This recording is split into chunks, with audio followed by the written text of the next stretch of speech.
ओम नमो भगवते वासुदेवाय। श्रीमद् भागवत महापुराण के द्वितीय खंड की 10वें स्कंद का 34वां अध्याय पढ़ रही हूँ। सुदर्शन और शंखचूड़ का उद्धार। श्री सुखदेव जी कहते हैं, परीक्षित, एक बार नंद बाबा आदि गोपों ने शिवरात्रि के अवसर पर बड़ी उत्सुकता, कौतूहल और आनंद से भरकर बैलों से जुती हुई गाड़ियों पर सवार होकर अंबिका वन की यात्रा की। राजन, वहाँ उन लोगों ने सरस्वती नदी में स्नान किया और सर्व अंतर्यामी पशुपति भगवान शंकर जी का तथा भगवानी अंबिका जी का बड़ी भक्ति से अनेक प्रकार की सामग्रियों के द्वारा पूजन किया। वहाँ उन्होंने आदरपूर्वक गौएं, सोना, वस्त्र, मधु और मधुर अन्न ब्राह्मणों को दिए तथा उनको खिलाया पिलाया। वे केवल यही चाहते थे कि इनसे देवादिदेव भगवान शंकर हम पर प्रसन्न हों।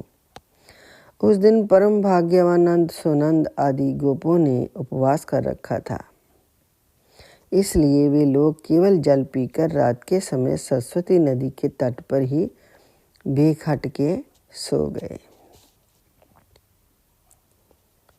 उस अंबिका वन में एक बड़ा भारी अजगर रहता था। उस दिन वे भूखा भी बहुत था। दैववश वे उधर ही आ निकला और उसने सोए हुए नंद जी को पकड़ लिया। अजगर के पकड़ लेने पर नंद राय जी चिल्लाने लगे, पुत्र कृष्ण, कृष्ण, दौड़ो दौड़ो, देखो पुत्र, ये अजगर मुझे निगल रहा है। मैं तुम्हारी शरण में हूँ, जल्दी मुझे इस संकट से बचाओ। नंद बाबा का चिल्लाना सुनकर सब के सब गोप एकाएक उठ खड़े हुए और उन्हें अजगर के मुंह में देखकर घबरा गए। अब वे लुकाठियों भाव आध जली लकड़ियों से उस अजगर को मारने लगे, किंतु लुकाठियों से मारे जाने और जलने पर भी अजगर ने नंद बाबा को न छोड़ा। इतने में ही भक्त वत्सल भगवान श्री कृष्ण वहां पहुंचकर अपने चरणों से उस अजगर को छू लिया। भगवान के श्री चरणों का स्पर्श होते ही अजगर के सारे अशुभ भस्म हो गए और वे उसी क्षण अजगर का शरीर छोड़कर विद्याधर चर्चित सर्वांग सुंदर रूपवान बन गया। उस पुरुष के शरीर से दिव्य ज्योति निकल रही थी। वे सोने के हार पहने हुए थे। जब वे प्रणाम करने के बाद हाथ जोड़कर भगवान के सामने खड़ा हो गया, तब उन्होंने उससे पूछा, तुम कौन हो? तुम्हारे अंग अंग से सुंदरता फूटी पड़ती है। तुम देखने में बड़े अद्भुत जान पड़ते हो।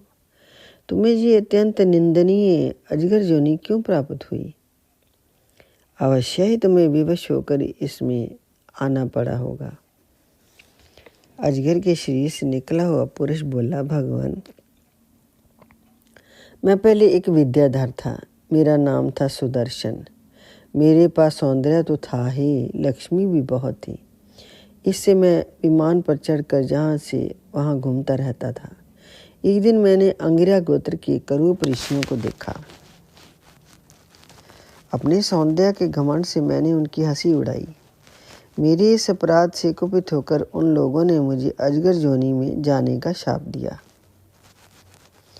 ये मेरे पापों का ही फल था। उन कृपालु ऋषियों ने अनुग्रह के लिए ही मुझे शाप दिया था, क्योंकि ये उसी का प्रभाव है कि आज चराचर के गुरु स्वयं आपने अपने चरण कमलों से मेरा स्पर्श किया है। इससे मेरे सारे अशुभ नष्ट हो गए। समस्त पापों का नाश करने वाले प्रभु, जो लोग जन्म मृत्यु रूप संसार से भयभीत होकर आपके चरणों की शरण ग्रहण करते हैं, उन्हें आप समस्त भयों से मुक्त कर देते हैं। अब मैं आपके श्री चरणों के स्पर्श से शाप से छूट गया हूँ और अपने लोक में जाने की अनुमति चाहता हूँ। भक्त वत्सल महान योगेश्वर पुरुषोत्तम, मैं आपकी शरण में हूँ। इंद्र आदि समस्त लोकेश्वरों के परमेश्वर स्वयं प्रकाश परमात्मा, मुझे आज्ञा दीजिए। अपने स्वरूप में नित्य निरंतर एक रस रहने वाले अच्युत, आपके दर्शन मात्र से मैं ब्राह्मणों के शाप से मुक्त हो गया। ये कोई आश्चर्य की बात नहीं है, क्योंकि जो पुरुष आपके नामों का उच्चारण करता है वे अपने आप को और समस्त श्रोताओं को भी तुरंत पवित्र कर देता है। फिर मुझे तो आपने स्वयं अपने चरण कमलों से स्पर्श किया है, तब भला मेरी मुक्ति में क्या संदेह हो सकता है। इस प्रकार सुदर्शन ने भगवान श्री कृष्ण से विनती की, परिक्रमा की और प्रणाम किया। फिर उनसे आज्ञा लेकर भी अपने लोक में चला गया और नंद बाबा इस भारी संकट से छूट गए।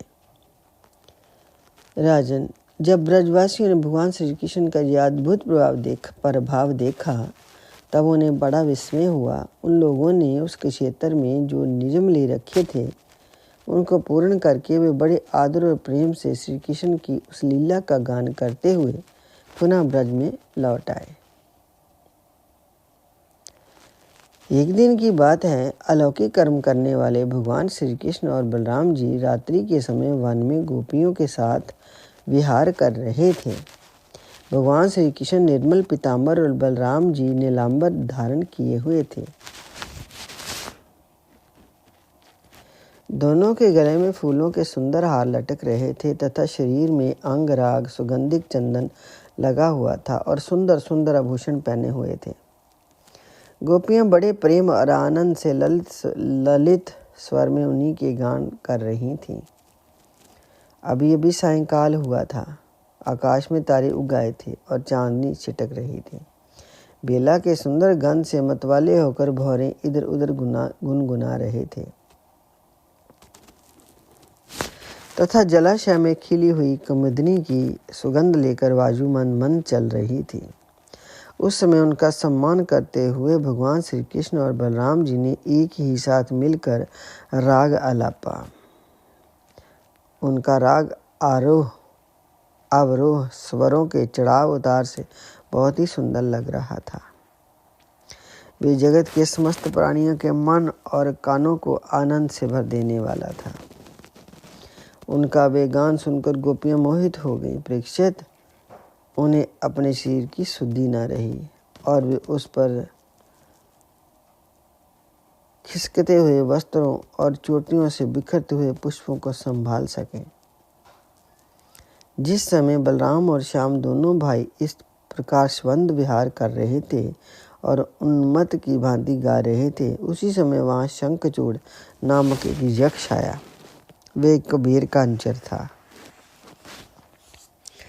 परीक्षित, दोनों भाइयों के देखते देखते वे उन गोपियों को लेकर बेखट के उत्तर की ओर भाग चला। जिनके एकमात्र स्वामी भगवान श्री कृष्ण ही हैं, वे गोपियां उस समय रो रो कर चिल्लाने लगी। दोनों भाइयों ने देखा कि जैसे कोई डाकू गौओं को लूट ले जाए, वैसे ही ये यक्ष हमारी प्रेयसियों को लिए जा रहा है और वे हा कृष्ण हा राम पुकार कर रो रही हैं। उसी समय दोनों भाई उसकी ओर दौड़े। डरो मत, डरो मत, इस प्रकार अभयवाणी करते हुए हाथ में शाल का वृक्ष लेकर बड़े वेग से क्षण भर में ही उस नीच यक्ष के पास पहुंचे। यक्ष ने देखा कि काल और मृत्यु के समान ये दोनों भाई मेरे पास आ पहुंचे हैं, तब वे मोड़ घबरा गया। उसने गोपियों को वहीं छोड़ दिया, स्वयं प्राण बचाने के लिए भागा। तब स्त्रियों की रक्षा करने के लिए बलराम जी तो वहीं खड़े रह गए, परंतु भगवान श्री कृष्ण जहाँ जहाँ वे भाग कर गया उसके पीछे पीछे दौड़े। वे चाहते थे कि उसके सिर की चूड़ामणि निकाल लें।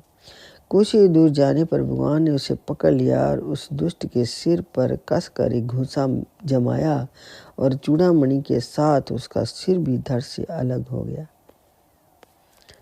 इस प्रकार भगवान श्री कृष्ण शंखचूड़ को मारकर और वे चमकीली मणि लेकर लौट आए तथा सब गोपियों के सामने ही उन्हें बड़े प्रेम से वे मणि बड़े भाई बलराम जी को दे दी। यदि श्रीमद् भागवत महापुराण के 10वें स्कंद का 34वां अध्याय संपूर्ण। श्रीमद् भागवत महापुराण की आरती। आरती अति पावन पुराण की, धर्म भक्ति विज्ञान खान की। महापुराण भागवत निर्मल, शुकमुख विगलित निगम कल्प फल। परमानंद सुधा रसमय कल, लीला रति रस रस निधान की। आरती अति पावन पुराण की। कलिमलि मथनी त्रिताप निवारणी, जन्म मृत्यु में भव भय हारणी। सेवत सतत सकल सुख कारणी, सुमहौषधि हरिचरित गान की। आरती अति पावन पुराण की। विषय विलास विमोह विनाशिनी, विमल विराग विवेक विकासिनी। भगवत तत्व रहस्य प्रकाशिनी, परम ज्योति परमात्म ज्ञान की। आरती अति पावन पुराण की। परमहंस मुनि मन उल्लासनी, रस हृदय रस रास विलासिनी। भुक्ति मुक्ति रति प्रेम सुदासिनी, कथाया कंचन प्रिय सुजान की। आरती अति पावन पुराण की, धर्म भक्ति विज्ञान खान की। ओम नमो भगवते